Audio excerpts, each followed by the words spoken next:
Hello everyone, and thank you Professor Freire and the editorial team of the volume for inviting me, and thank you to the organizers of this conference. Now for something simpler. I am a historian, not a physicist, not a philosopher, so what I'm going to ask is a question that's a historical question, and it is a question that is deceivingly simple. It in fact hides layers of complication, and perhaps this is kicking at an open door with an audience like this. We know that asking when particles became indistinguishable is not just a matter of asking for a moment of discovery when these two conceptions of particles and indistinguishability came together, because the conceptions of particles and of indistinguishability were in flux, and they were interdependent from each other throughout the 20th century. It's relatively easy to determine moments in which the formal expressions of particle indistinguishability became clear and stable, were reformulated, and they've remained clear and stable since. But the exact meaning of those formal expressions is still an open foundational question, and we will hear about that in this symposium by others. Still, this does not mean that the historical question is useless. I think that it can still help to clarify what the conceptual framework of current foundational research is. It seems that there is a sort of a standard explanation of particle indistinguishability in physics textbooks, at least at an elementary level, where indistinguishability is presented as a consequence of quantum mechanics. Here I have the example from Max Jammer's book, The Conceptual Development of Quantum Mechanics, where Jammer says that Heisenberg was the first to recognize the importance of the notion of light particles, even though the investigations about the nature of light particles has a long history of its own, that Heisenberg realized the importance of it for the new scheme of conceptions, that is for quantum mechanics. And then, sort of it kind of cursorily mentions Fermi, Dirac, and Bose-Einstein statistics that he says not only lent weight to the concept of light particles, but they also showed that these light particles may be indistinguishable, that is, may lose their identity, which is a conclusion which follows from the uncertainty conditions. So there's this way of presenting particle indistinguishability, which is expressed by the quantum statistics as a consequence, as an inference from quantum mechanics. But this runs against the chronological order of the events, because the quantum statistics were formulated before the uncertainty relations supposedly undermine the possibility of keeping tracks of the individual particles and therefore justify particle indistinguishability. But in fact, the first of the two quantum statistics was formulated before the first formulations of quantum mechanics by over a year. There is another account that is found in the historical philosophical literature, which is that of a choice between two different models of particle indistinguishability. I found the best expression of this in Mary Hesse's book, Models and Analogies in Science, where Hesse says that, in fact, quantum indistinguishability or particle indistinguishability, or the quantum model of particle indistinguishability was not a consequence or an inference from quantum mechanics, but it was, in fact, a choice between two indistinguishability models of microphysical entities.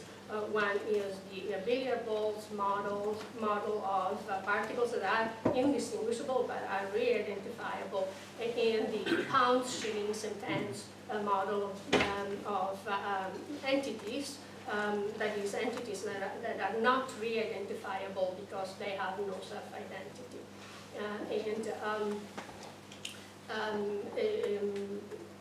The choice was made on the basis of the requirement of observability.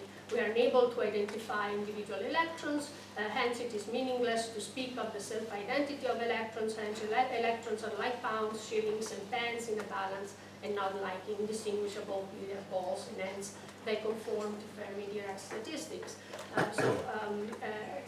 Hess was not trying to give a historical reconstruction of the history of quantum statistics or of the concept of quantum indistinguishability.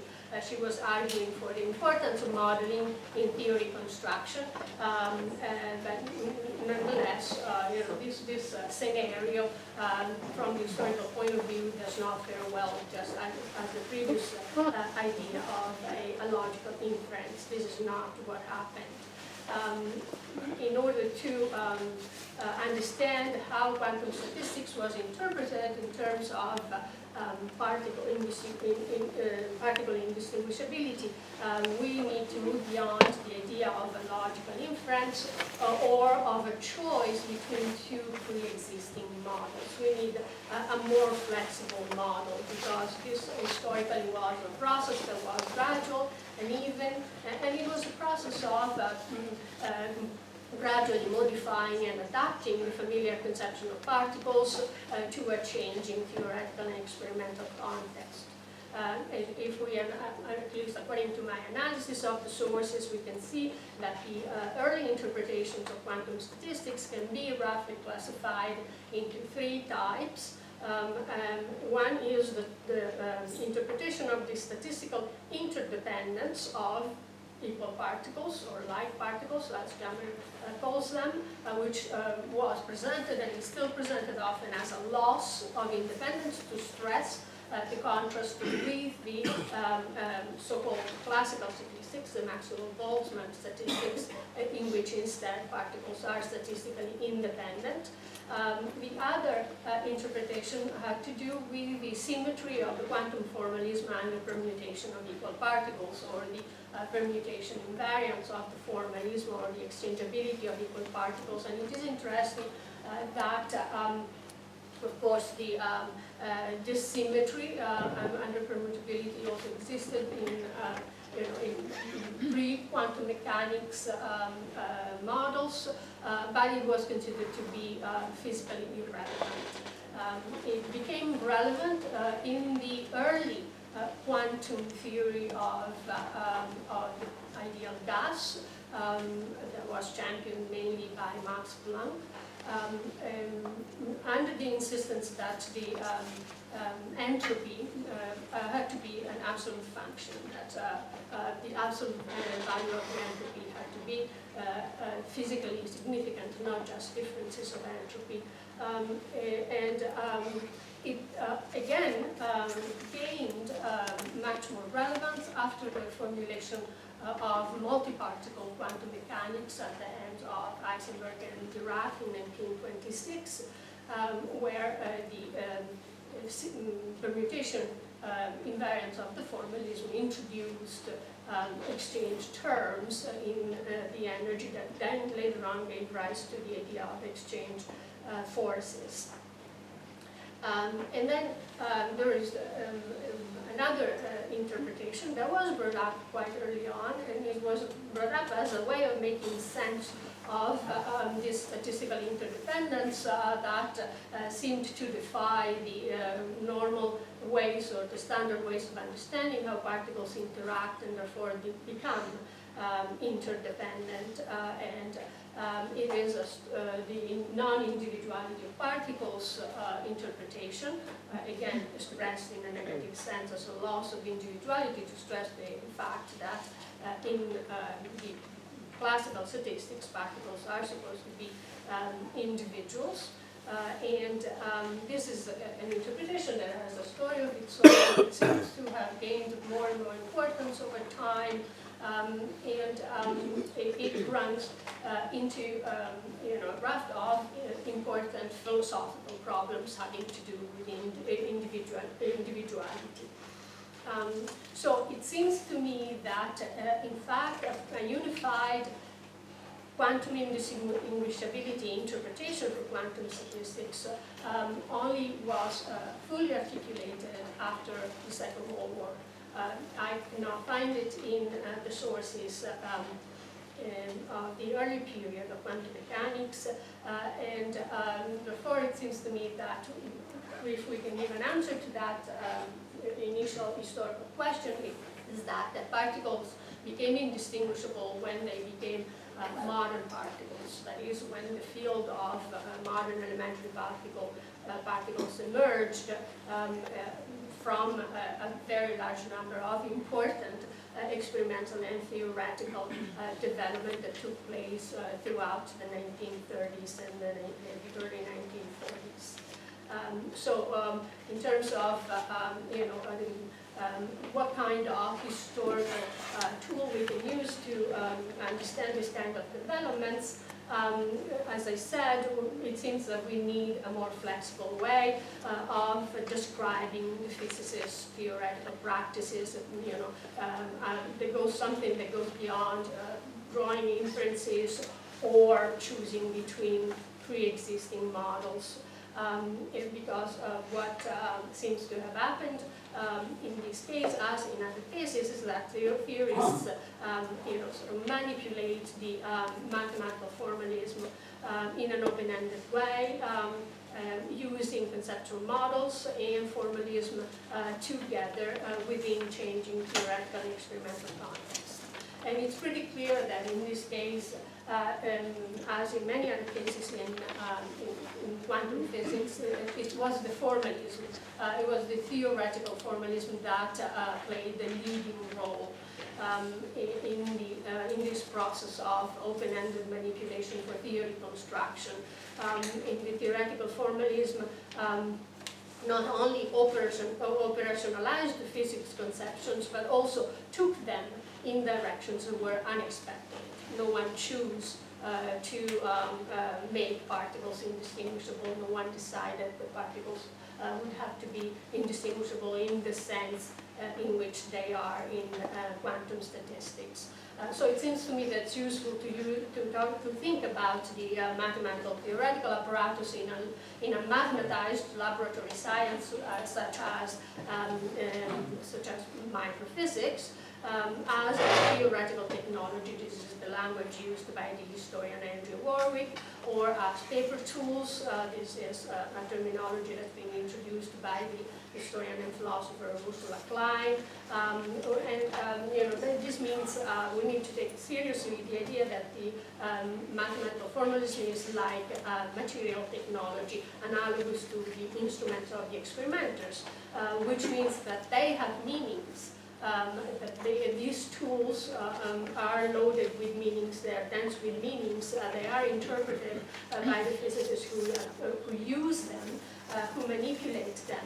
And the outcome of the manipulations, it depends, it is a result of both the meanings that the physicists attribute to the formalism and the goals that they have, together with the technical constraints, the technical design, and the syntax of the formalism itself. And that is how theoretical manipulations can lead physicists in unexpected directions. The outcome of the manipulations is therefore shaped by and also shaping the goals of the physicists in a process of mutual shaping, if you want.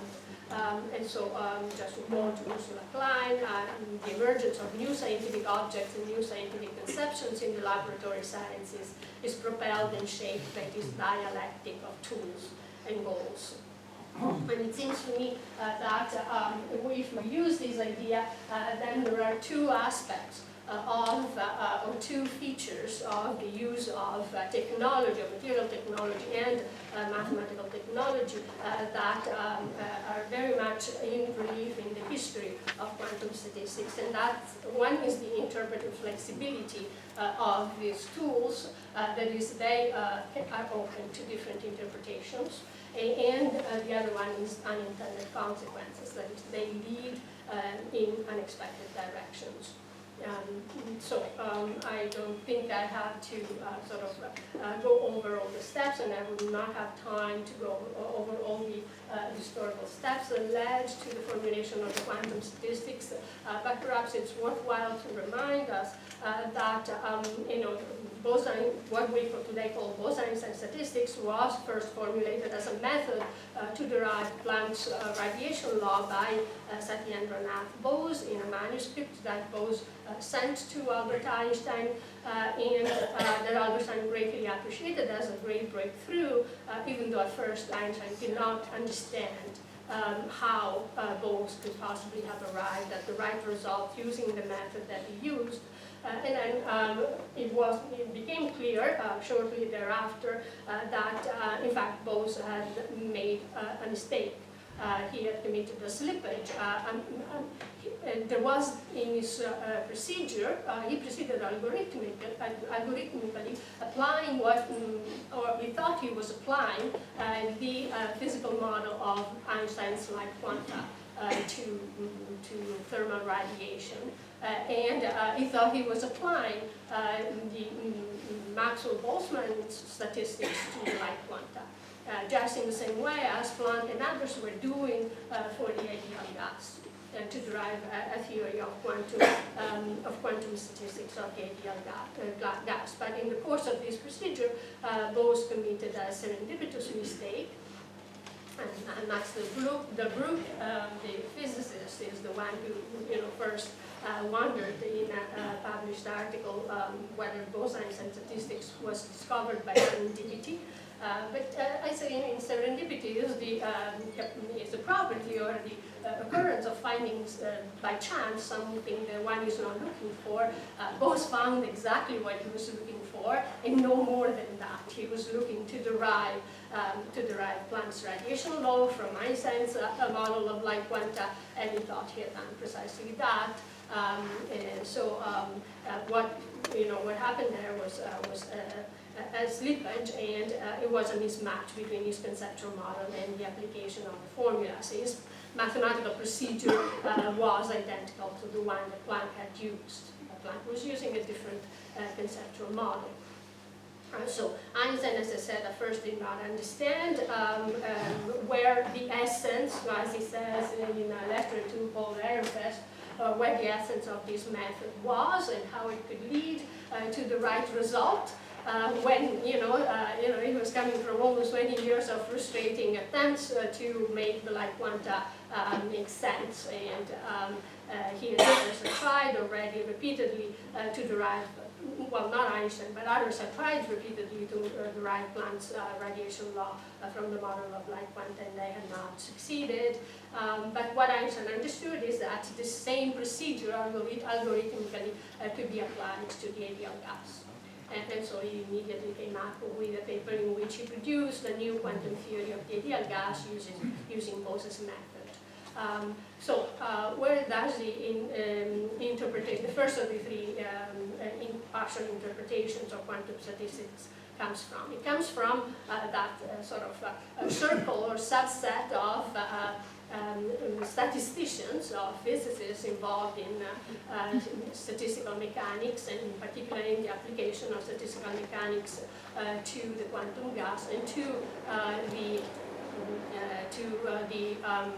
statistics of radiation, who almost immediately sort of notified to Einstein that, are you sure that you want to proceed in this direction, because what you're doing is incorrect. So there is a letter by Otto Halpern, a Viennese physicist of Boltzmann School, that asking Einstein, pointing out that this procedure was incorrect. Einstein had apparently several conversations with Paul Ehrenfest, who reminded him that many others had tried, and it was, unequivocally and repeatedly demonstrated that if you apply statistical mechanics to a gas of like quantum, what you end up with is the empirically incorrect Wien's law, not Planck's law. Einstein, in response to this kind of criticisms, sort of kind of provoked by these criticisms, came up with this interpretation, which is really, a bold and admirable move, because it kind of owned to the idea that the method did violate one of the fundamental principles of statistical mechanics, the principle of statistical independence of the microphysical entities, but that was no mistake. It was a new statistics. And so it was Einstein who invented the new statistics. And Einstein supported this with the idea of a deep running analogy between matter and radiation, between particles, material particles and light quanta. In the second of his quantum gas papers, Einstein conducted a systematic comparison between the new statistics, the new quantum gas theory that he produced with processing method, and the existing quantum gas theory based on the Boltzmann distribution. What he found is that the new quantum gas theory did everything that a quantum gas theory was supposed to do, and at high temperatures it agreed with the existing quantum gas theory, which made use of a factor of 1 over n factorial, where n is the number of particles, in order to obtain an expensive entropy function. This is what was championed by Max Planck, for example. But also Einstein was at this point able to demonstrate that the existing quantum gas theory with that 1 over n factorial factor for the statistical probability did not agree with Nern's theorem at low temperatures, and therefore it sort of sabotaged Max Planck's idea of producing an absolute measure of the entropy. Interestingly, therefore, Einstein contrasted his new theory, which he interpreted as a statistical theory, a new statistics of non-independent microphysical entities, to the existing quantum gas theory that was a theory that utilized his mathematical artifice, and that mathematical artifice of dividing the thermodynamic probability by 1 over n factorial was justified by Planck with the argument of the exchangeability symmetry. Einstein did not see the two interpretations, that of the exchangeability symmetry or permutation invariance of the formalism, and the non-independent interpretation as being, in fact, the same kind of interpretation, or being capable of converging to the same interpretation. He saw them as being opposite to each other, alternative to each other. And the same did Max Planck in his immediate response to Einstein. Max Planck agreed with Einstein perfectly on this point. He says now we have two possible statistics. One is the statistical theory he was developing, which was based on the use of the 1/n factorial factor to have extensive entropy, and that was based on the presupposition of exchangeability of the gas molecules, while the other one was the new statistics of non-independence of the particles. Schrödinger is the one who first was capable of seeing that if you take the argument of full exchangeability of the particles and apply it logically to its logical consequences, you end up with these new statistics that we now call Bose-Einstein, the Bose-Einstein statistics. But again, so you saw that there was no contrast or no conflict between the two arguments, but they in fact amounted to the same argument.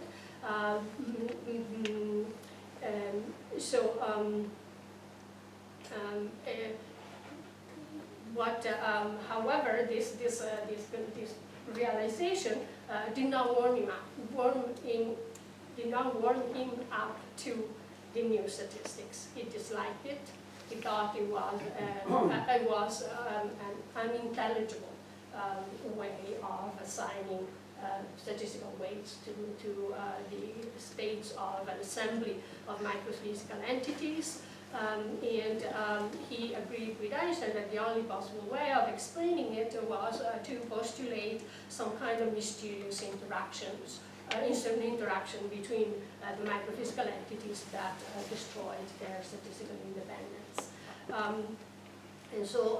In fact, Schrödinger, in order to get rid of this prospect of an unintelligible new kind of conception of particles, he produced what we can say is a new model of microphysical entities that was based on the idea of quantized ways in which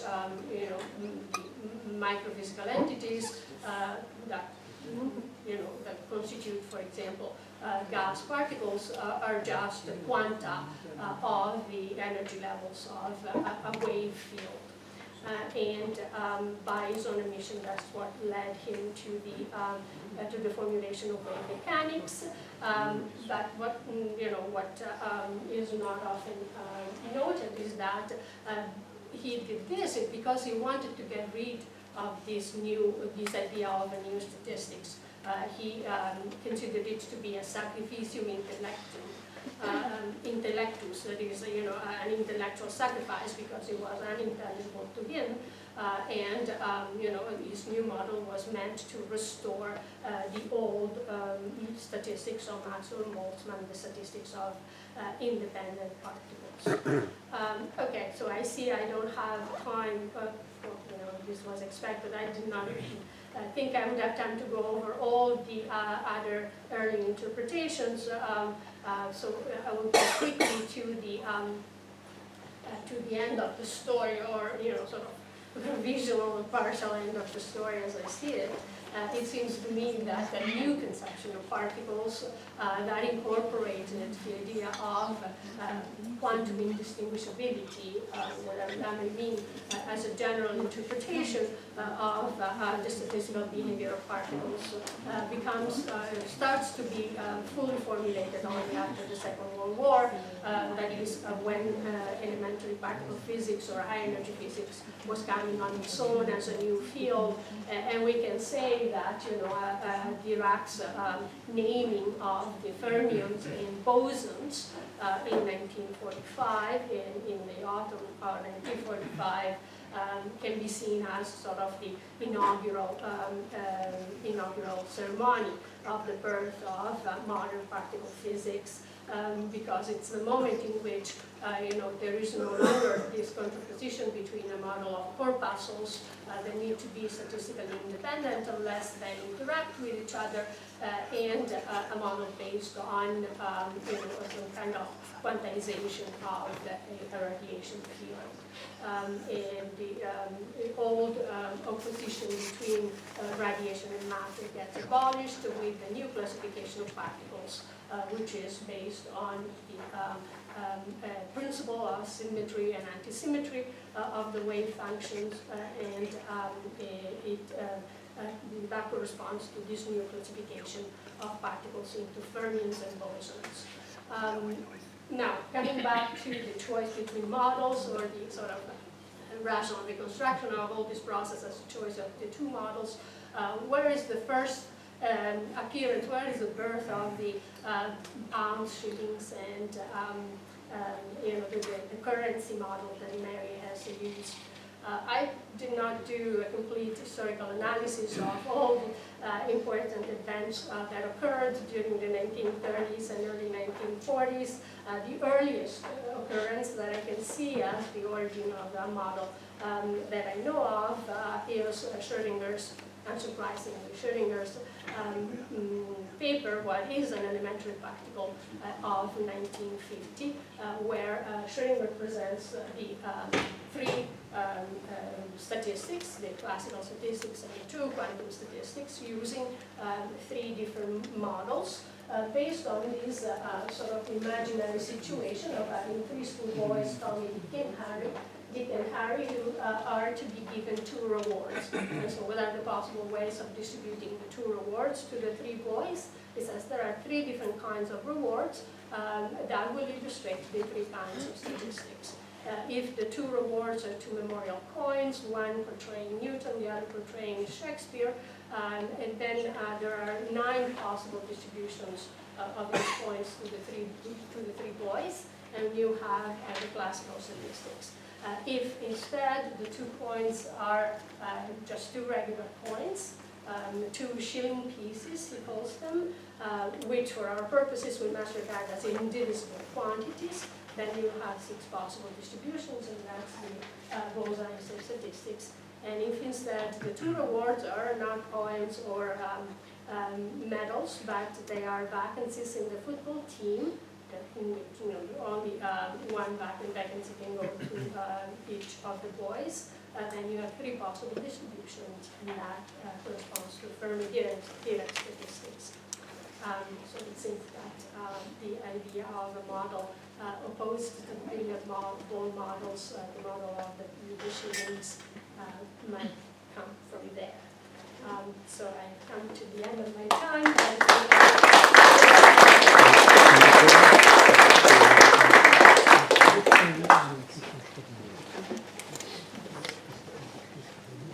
What is the 100 years ago, De Broglie discovered wave mechanics.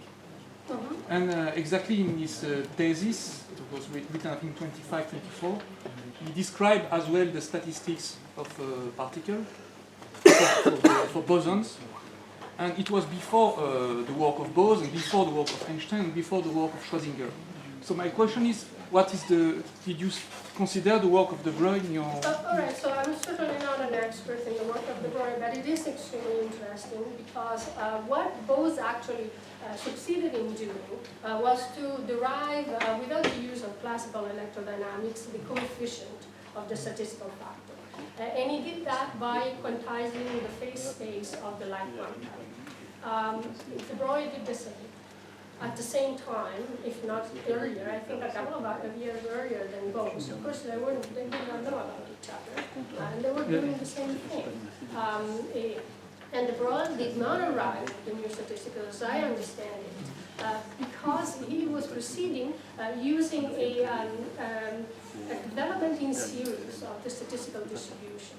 If he had added up summed up all the terms of the series, would have gotten to the statistical distribution that characterizes Bose-Allison statistics. But he actually stopped at the first term, which approximates the classical statistics. Okay, And it's not clear to me why he stopped there, and he did not get to the upper order terms that would have exhibited the correlation. Okay. Can I ask a question myself? You focus on 1945 as the date when, as it were, these issues became clarified or settled in some sense. But Dirac, of course, it was in 1926 that he introduced anti-symmetrization and symmetrization. And there engaged directly with Bose-Einstein statistics and Newton statistics. So why 45 rather than 26? Okay, so I'm not claiming that 1945 is, any special date or that the issue was settled then. Absolutely not. It seems to me that the full articulation of the problem that kind of tried to bring together all these partial interpretations start at that point, okay, or more or less around that time. And in fact, Dirac's arc represents what I think is what happened. Because in 1926, when Dirac proposed the principle of symmetry and antisymmetry of the wave functions, he was operating with a corpuscular model of particles. And in the only explicit interpretative comments that he made, he rejected the particle waves analogy, or better to say the matter field analogy. And he continued to be very skeptical of that analogy for a long time. So both him and Heisenberg, in the same period of time, they thought, that was the time of the interpretation of the dates when they were opposing Schrödinger's realistic interpretation of the wave function as a wave, as a matter wave. All right, and so they wanted to reassert the corpuscularity of matter. And yet it was in 26 that Dirac for the first time turned to wave mechanics. In that very paper, that was the first time he used the wave mechanics. He used the wave mechanics, exactly. Right. Same for Heisenberg when he first, when he wanted to connect quantum mechanics to Einstein's new statistical theory. It was the first time we used it. Yes, but this isn't the action of someone who wishes to distance themselves from matter waves. This is someone who realizes that theories are uniform. Well, he realizes that there are now two quantum statistics. One which is appropriate to like quantum, and that's the Bose-Einstein statistics. And the other one that uses the generalized Pauli exclusion principle, which is suitable to electrons and all the other material particles. So at that point, it's still reasserting a fundamental categorical distinction between waves and particles. Okay. I think probably, yes, we do have to call it a minute. Let's thank our speakers.